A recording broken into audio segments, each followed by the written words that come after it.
Deletion code of player nurturing system has been entered. The system will now be deleted. Any power limits on the player will now be removed. With no more limitation of the power, all Commander rank Shadow soldiers will regain their full power potential. The power of Commander rank soldier Igris has been restored. The abilities of Commander rank soldier Beru have risen significantly. The Shadow Monarch Ashborn is returning to the world of Eternal Void. Would you really like to delete the system? Yes. Light comes and purple swirls while back in the city, the sovereigns are blown back by a force as the Frost Monarch yells for the fragment of brilliant light, telling him that the worst disaster is coming from the body of the human he's protecting. He asks if he's really risking his life to aid the Shadow Monarch's revival and questions just what the traitors are doing. The beast says they don't have much time, and the Frost Monarch prepares. The fragment takes stance as they all have a showdown before blitzing at each other. The monarchs jump at the vessel who slips under Frosty's trident, which stops the beast from clawing him as he stabs up the Frost Monarch.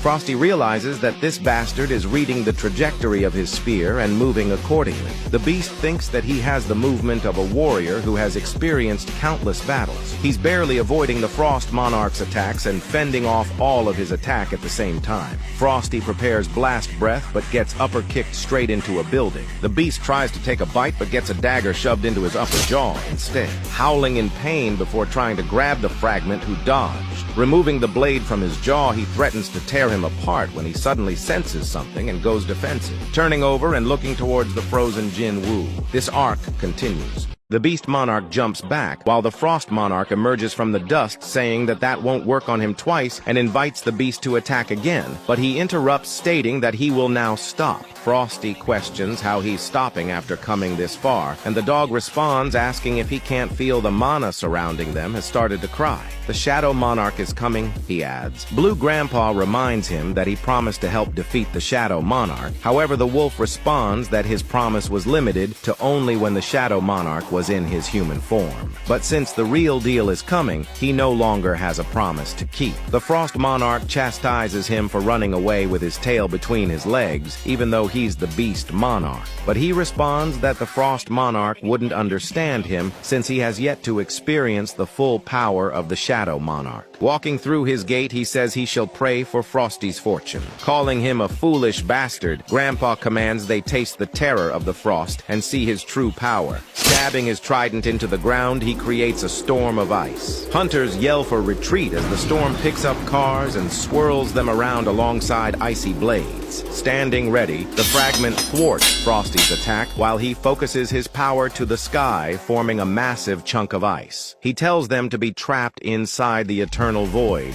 with the Shadow Monarch. The fragment questions if he's planning to destroy this entire area, but while not paying attention, a blade cuts his arm off, causing him to wince in pain while more rain down. Looking to the sky, he sees the giant ice shard begin its descent when suddenly a shadow rams the ice block as it's revealed. Beru clawed right through it. A blade drops before the fragment as Igris tells the Frost Monarch not to assume the position of the king with only that much power. Realizing the shadow broke out of his spell, the Frost Monarch connects that means the commander rank Shadow soldiers have regained their powers. So that means Jin enters saying, "That's why I shouldn't trust prophecies." Wondering if the beast fled, Jin questions, "Who dares to leave without my permission?" This arc continues. The Frost Monarch stands shaken as he realizes that Jin Woo is now a wall which he couldn't even imagine overcoming. He instantly realizes the significant difference in their powers when Jin lets out an aura pulse that ripples through the city, spreads across South Korea, sweeps over entire nations, and envelops the entire Asian continent before turning his head saying, "Found you!" The Frost Monarch had a feeling, an opening, an opportunity that will never come again. He knew that although there exists a massive power gap between them, for him to let his guard down with his enemy right in front of him, if he were to miss this opportunity, the only thing waiting for him is an inevitable death. Charging to end everything with a single strike, he spears his trident in Jin Woo's direction. As it closes in, completely unfazed, Jin puts his hand up, creating an impact that pulverizes the monarch's trident and the land around. Questioning how, he realizes the power of one of the strongest monarchs and the fragment of brilliant light. Telling the frost monarch he'll save him for last, Jin tells him to wait here patiently until he finishes taking care of the beast. Meanwhile, deep within the jungle, the beast peers through a gate, thinking that the aura of death is starting to close in on him. He regrets needlessly arguing with the frost monarch since it caused him to run away a bit late. But now that things have come to this, he needs to quietly hide here until the King of Dragons comes back. However, as the gate closes, shadowy aura lingers by. The beast freezes in place, finally sensing the aura. Jin stands next to him as he notes that the air is soaked with the scent of death. He drops to his knees, knowing the overwhelming power gap where he can't win nor run away. The added fear of strength he feels from his experiences causes him to lower his head and obey. This is what his instincts are screaming at him, naming the Shadow Monarch and declaring that he, the king of the beasts, does not wish to fight against him.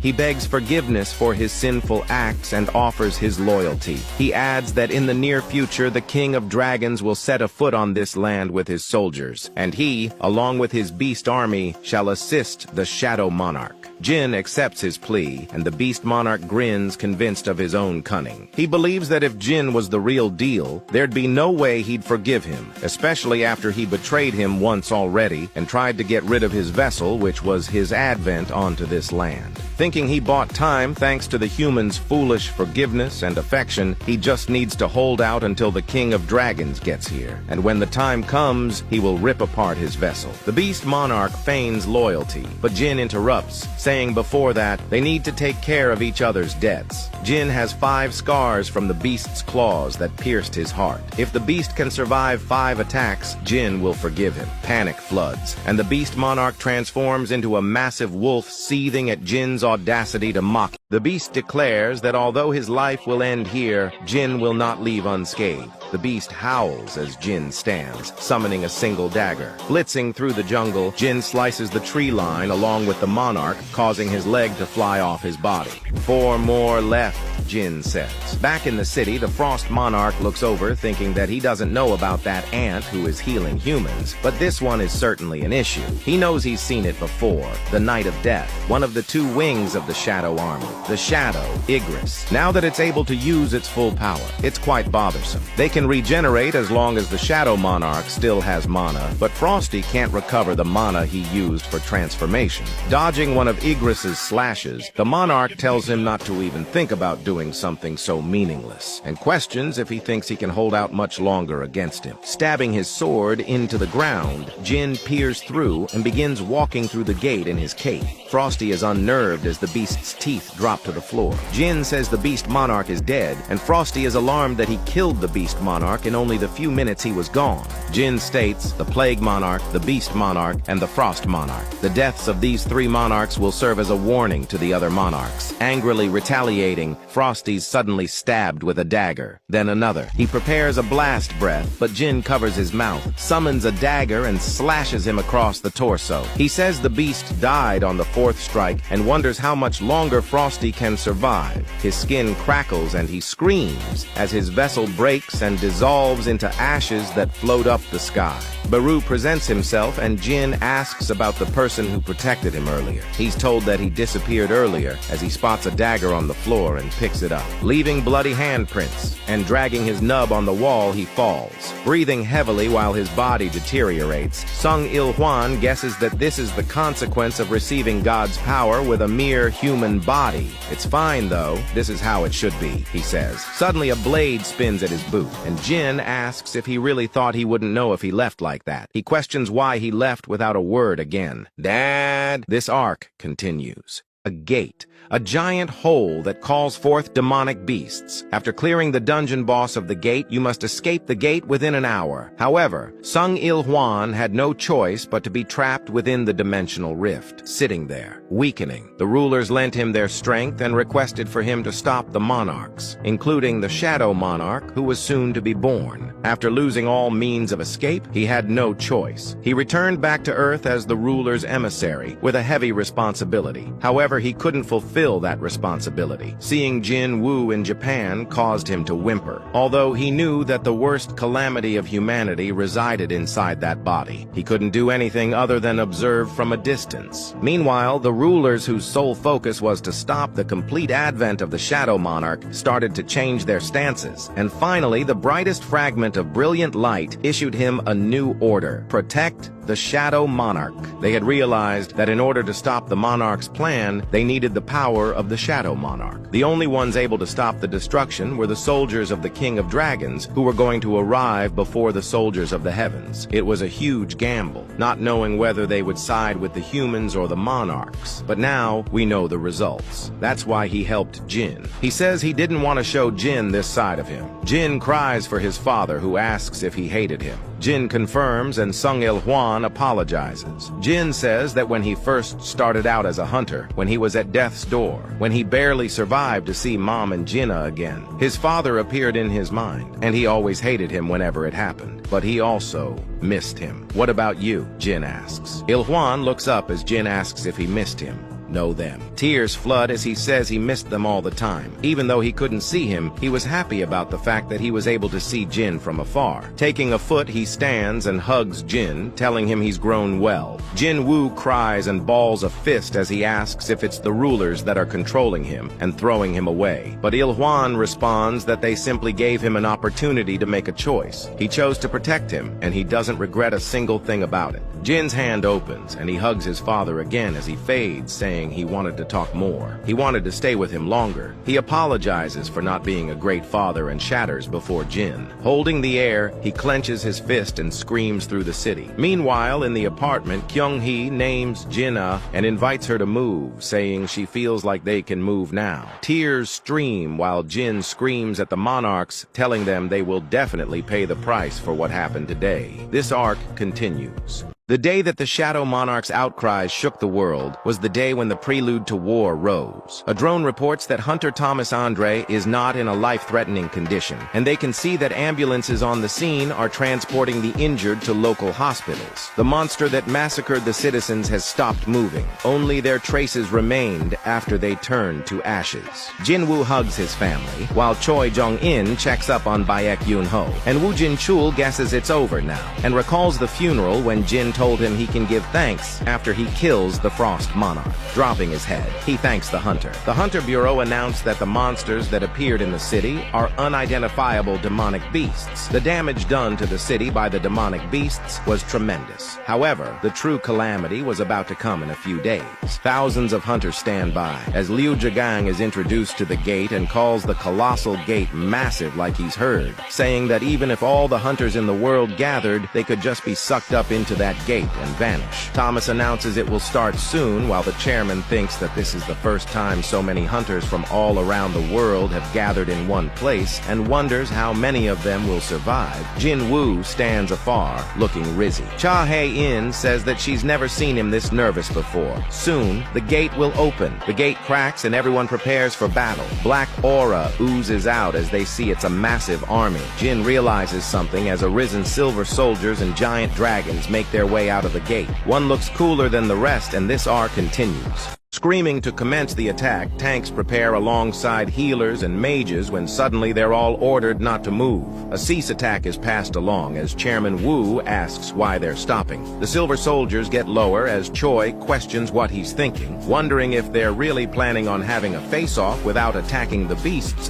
while they're still mid-air. Standing in place, Jin walks forth toward the silver soldier army. Standing before the soldier, they trade gazes when suddenly it smashes its knee into the ground, presenting itself as Grand Marshal Bellion. The entire Shadow Army bows to respectfully greet their liege. The chairman is left in awe alongside Thomas, Andre, and Leonard, who knows that even just one of the dragons could threaten humanity, yet there are 3 of them gathered in one place. Jin Woo realizes that this is the real Shadow Army Ashbourne left behind for him. Reflecting on the strength of his own army, he knows that now the real war starts. A few days later, at the Korean Hunter Association in the Emergency Measures Committee meeting room, it's made known that the foreign press are requesting for them to release an official explanation of what happened. The American Hunters Bureau is asking for them to reveal Hunter Sung Jin Woo's location. The city's disaster headquarters is asking whether they can allow the evacuated people back into the city. The Jimmy Show of the Hunters channel is asking to have an interview with Hunter Sung Jin Woo. A man exasperates that Hunter Sung's summons just had to pop out like that, but the chairman asks if he's saying that demonic beasts should have come out of the gate instead.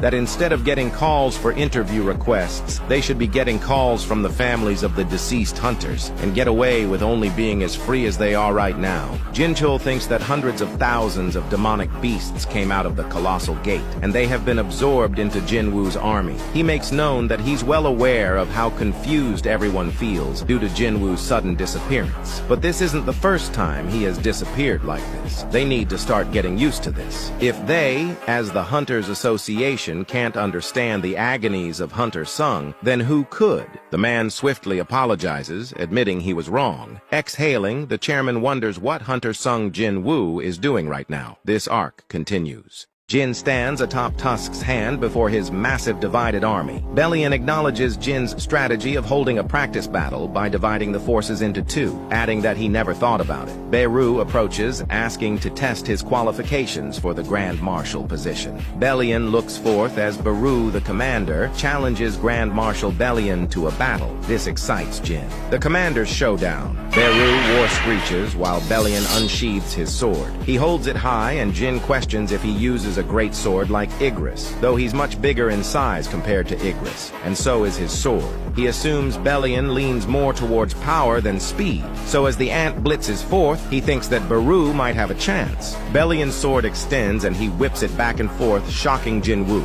Whip striking toward the ant, he manages to dodge. Beru then surges forward, but Bellion retracts his arm, causing his sword to wrap and capture Beru, effectively disabling him. Jin questions if it's over already. To think that he neutralizes Beru's attack in an instant. His reflexes are beyond what Jin had expected. Every single strike from him is powerful enough to destroy the earth below him. No wonder he holds the title of Grand Marshal. But he still shouldn't let his guard down. The greatest strength of an insect is its tenacity. At the Beijing International Airport, reporters swarm Hunter Liu Zhigang. A reporter says that although many are sending their applause towards Liu for his courageous choice to support South Korea, there are many who think there is no reason for us to aid South Korea and wonders what he has to say about it. Liu questions who the hell is spouting such bullshit and asks if those guys have a brain as an accessory and aren't able to read maps. He wonders if they really don't realize what country is just above South Korea and says that if there is anyone stupid enough to say such a thing, please tell them that he, Liu Zhigang, was not confident enough in being able to stop something if Hunter Sung Jin Woo failed to stop it, so he went to assist him. If anyone has a problem with that, they can go face the demonic beasts themselves. As they get outside, his attention's pulled, and he is shocked to see a second massive gate in the sky above him. Meanwhile, a monarch learns that the Shadow Monarch has turned against them and says that he will take care of him himself, and they should do nothing as they must prevent further losses in their forces. Calling his dragons, he tells them to prepare for battle. This arc continues. Smashing into the ground, Bellion's sword drops next to his neck as he waits for the ant to concede. Crawling to his liege, Beru keeks that he can still go on, causing Jin to question why he's so obsessed with becoming the Grand Marshal, to which he answers that he shall become Grand Marshal and always be by his side. Jin responds that the Grand Marshal can stand on his right and Beru can be on his left. Beru gives puppy eyes before crying about the king's favor. Igris interjects for the chance to challenge, but Jin interrupts that he can be behind him. Wondering what's going on, Jin looks toward the group of soldiers by Tusk and the dragon dragons who blast fireballs into the sky above the clouds. Tusk winks at the one he cut off as he grips the orb of avarice and blasts a massive fire blast that enlightens the entire island. Tusk gives a thumbs up as the orcs give praise and the dragons look annoyed. Jin questions if it's cheating since he's holding the marble of greed. He asks what the ants are doing, to which Bellion responds that they're planning on making a small place to stay, so Jin can rest comfortably for the time they are there. Bellion asks why he's not calling the soldiers back into his shadow, and Jin responds that he wanted to let them take a breather as they've been stuck in the dimensional rift until they got to the island. He asks Bellion if he isn't sad about the fact that he'll no longer be able to meet Ashborn, the previous Shadow Monarch. But Bellion responds that he was by Ashborn's side when he was facing the rulers that opposed the Absolute Being, and he self-proclaimed himself to be his first soldier when he obtained the power of death. He's been by Ashborn's side for almost an eternity and never once doubted his decisions. Jinwoo says he wants to hear the story of he and Ashborn and asks to be told. Bellion responds that it may turn into a very long story. It was when he was still a fruit of the world tree. All of the soldiers of the heavens are born on the branches of the world tree in the form of a fruit, a large tree large enough to cover the entire sky with its branches. This arc continues. He must let people know about the existence of the 8 armies who may arrive at any moment. He must let them know that a war is nearing. He can't promise the safety of everyone, nor can he promise that the world will stay the same. That's how great the power of the King of Dragons was when he witnessed it through Ashborn's memories. The King of Dragons and its army of destruction brought everything in front of them down to ruins and ashes, and such enemies are now targeting the earth, and that's why everyone needs to prepare themselves for what's to come. Kyung-hae asks Jin if something is going on, and he asks what she's talking about. She says that when his dad was about to do something dangerous, he often cooked her a meal like this. Jin says it's nothing like that and thinks there's a visitor at the door, so he'll go answer. Opening the door, he asks what's the matter. Yoon Myungen answers, apologizing for visiting without notice, but asks if he could have a moment of his time. Snow later, Myungen says that he thought he woke up from the eternal slumber because he was special, but then he realized that such miracles wouldn't happen so easily. And since the only people who have ever woken up from an eternal slumber were himself and Jin Woo's mother, he couldn't help but suspect it was Jin. He asks why he was helped, and Jin responds that he decided that he was a trustworthy person. He explains that if Myung-han was a person who would do anything to get what he wants, Jin wouldn't have risked danger to save him. He puzzles that it's because he didn't try to use Jin-ho, and Jin affirms. Myung-han says he doesn't know how to show his gratitude, and begs Jin to let him return at least half of his favor. He asks if there's anything Jin wants, but he says there isn't really anything he wants. However, if something happens to him, he'd like to have his mother and sister taken care of. Myung-han asks if that'd really be enough, and Jin affirms. This arc continues. Chairman Wu Jin-chul shares a photo of the Colossal Gate in Shanghai, China. And it's not only in China. 8 colossal gates appeared all around the world, and almost all at once. He asks Jin Wu if he thinks it's more of his army, but Jin affirms that it's the enemy. He asks the chairman if he trusts him, to which Jin-chul says yes. Jin tells him to then trust what he's about to show him, and touches him on the forehead. Suddenly, memories of the rulers, items, dragons,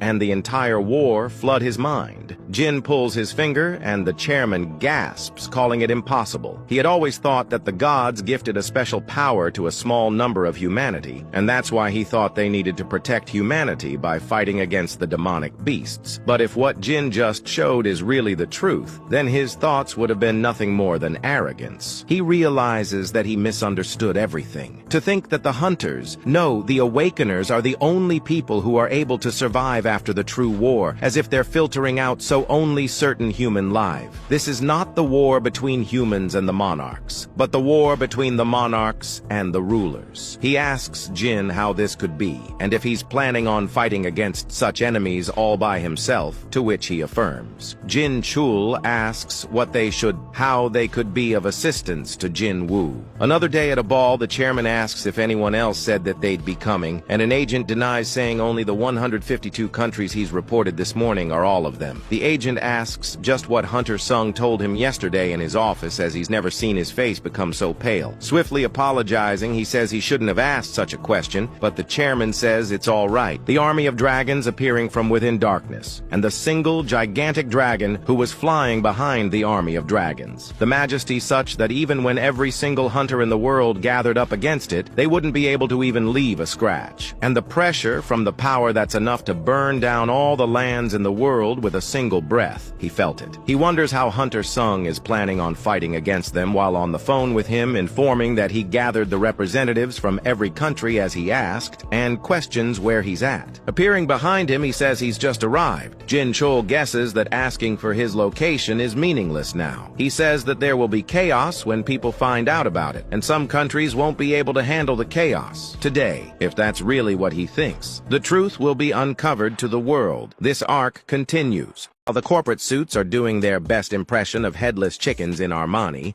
Jinwoo drops by to deliver some premium-grade apocalyptic news with all the subtlety of a brick through a window. Some guy with more privilege than brain cells decides to question Jinwoo like he's reviewing a one-star Yelp review. What makes you so sure we're all screwed? Jinwoo's like, remember Kamish? That oversized lizard that nearly turned Earth into a cosmic BBQ? Yeah, multiply that shit by 100. When these bureaucrats start demanding proof like they're trying to validate a parking ticket, Jinwoo decides to go full show and tell. He whips up some dates faster than I cancel plans on Friday night, and suddenly everyone in the room is reconsidering their life choices and checking their insurance policies. Jinwoo's there explaining how these cosmic assholes can pop gates like teenagers pop pimples, and it's only a matter of time before they turn Earth into their personal WWE ring. Then this one genius with a death wish looks at Jinwoo's shadow army and goes, "Hey, maybe you're the bad guy," like he's trying to write a plot twist for a B-movie. Finally, someone whose last brain cell wasn't on vacation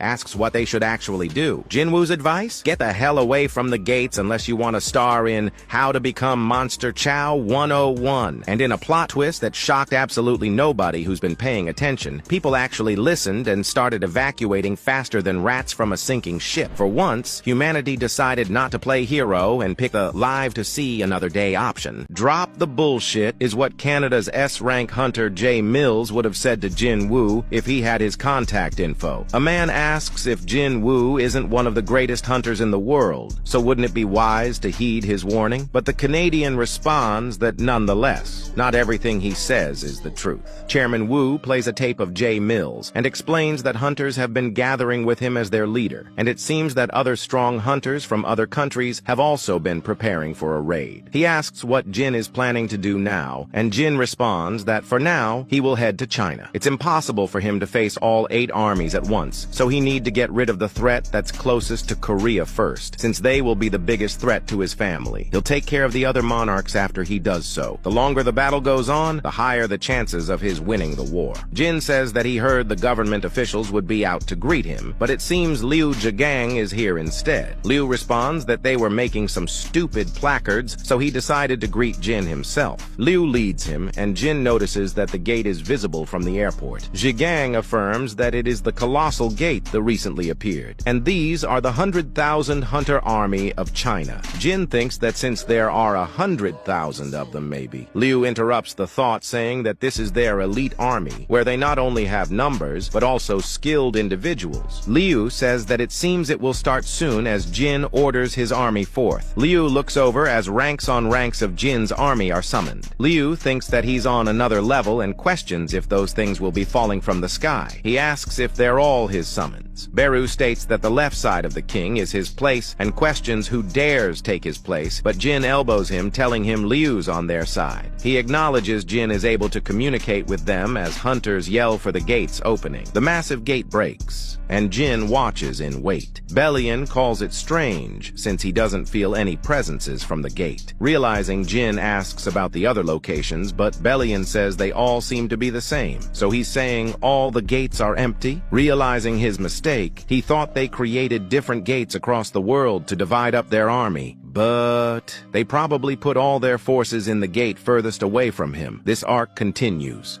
Jay Mills smirks about everyone mindlessly relying on Hunter Sung and thinks that while everyone relied on Jin Woo, they didn't falter. Canadians stand in protest while the gate breaks, screaming that they will win no matter what demonic beasts come out from that gate. Standing ready, the hole in the gate appears empty and confuses the hunters, as they thought demonic beasts would start pouring out the gate. However, one comes forth, levitating high above the army. This confuses Jay Mills, who can't figure out if the well-presenting monster is a human or not. The Monarch asks if he is the king of this place, and Jay notes that this is not a demonic beast. A nerd says that it's not surprising since demonic beasts are capable of making their own gear, and they use the runic alphabet and live in a strictly hierarchical society. In other words, they have a level of intelligence similar to humans, and simply do not wish to communicate with them until now. Adding, he wouldn't be surprised if the demonic beasts learned the humans' language to try to communicate with them. Jay thinks that he knew it all along, and the reason Hunter Sung was able to make the soldiers from the first gate his own was because he was able to communicate with them like this, and guesses they ask who the king is, and obey said king. Jay questions what if he is said king,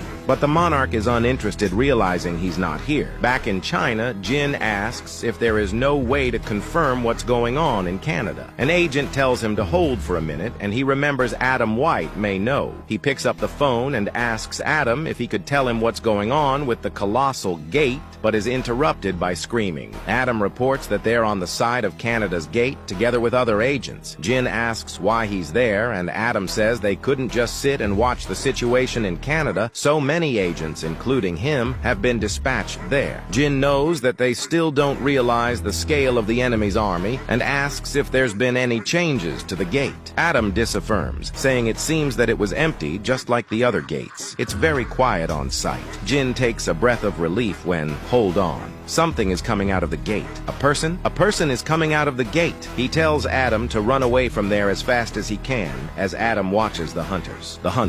The top-ranking hunters turn to ashes in an instant. Jin tells Adam that he still has time, so run away while he can. Adam reports an endless number of dragons and beasts coming from the sky. All kinds of demonic beasts have gathered in one place. Jin thinks that now that it has come to this, he can at least save Adam if he just controls the shadow he put on him. Grabbing his arm, an orc says that they will be teleporting now, but Adam looks over as the Monarch asks where he thinks he's going. This arc continues. Breathing fire, the Monarch opens his mouth, breathing the pair. As it connects with the shadow, Jin Woo's connection is cut. He thinks that he should have expected this since they know they're up against his shadow army, which becomes stronger the longer the fight lasts. His opponent would minimize the number of battles by focusing their entire forces in a single location. They opened 8 gates as if they would follow their original plan, but then they sent their entire army to the gate furthest away from him. It's a terrible mistake. Even if he were to move over there immediately, he would end up in an all-out war. His plan to buy time went down the drain. The sounds of a living person's heartbeat, the sounds of their screams, and the sound of the destruction of creatures are resonating like music in his ears. The Monarch confirms they are done with preparations. He orders them to destroy everything, for that is their sole mission of their existence. Canada's collapse plays on the TV while David Brennan sits at his desk, saying that they must have all died. The hunters, agents, and reporters on the scene. Hundreds of dragons along with oceans of giants, beasts, and insects behind them. This disaster cannot be contained by humans. He says it's only a matter of time before they arrive in the U.S. Now he understands why Hunter Sung advised everyone to stay as far away from the gates as possible. Sitting up as a shadow forms, Jin Woo says that he's paying the director a sudden visit because he's looking for something. Rune stones. He asks him to hand over the rune stones left behind by Kamish. David defiantly remarks that as he knows, Kamish's rune stones are managed by the Hunters Bureau, but he stops, questioning what he's even saying and why the Hunters Bureau even matters anymore. Those rune stones mean nothing if the entire U.S. is about to be destroyed, let alone the Hunters Bureau. David says that he can hand over the rune stones, but asks why he needs them. Jin says that he's going to use them to launch a counterattack. David questions that if Jin said that beings called rulers sent those demonic beasts here. Then what are the rune stones that are inside demonic beasts' bodies? Jin explains that they are just gifts from the rulers to help humans hunt down demonic beasts more efficiently. What the rulers want is for there to be intense battles between the humans and the demonic beasts, which could cause mana to take root here. The sacrifice of humans is just a side effect rather than their ultimate goal. When a demonic beast dies, their abilities are sealed in these rune stones. Rulers created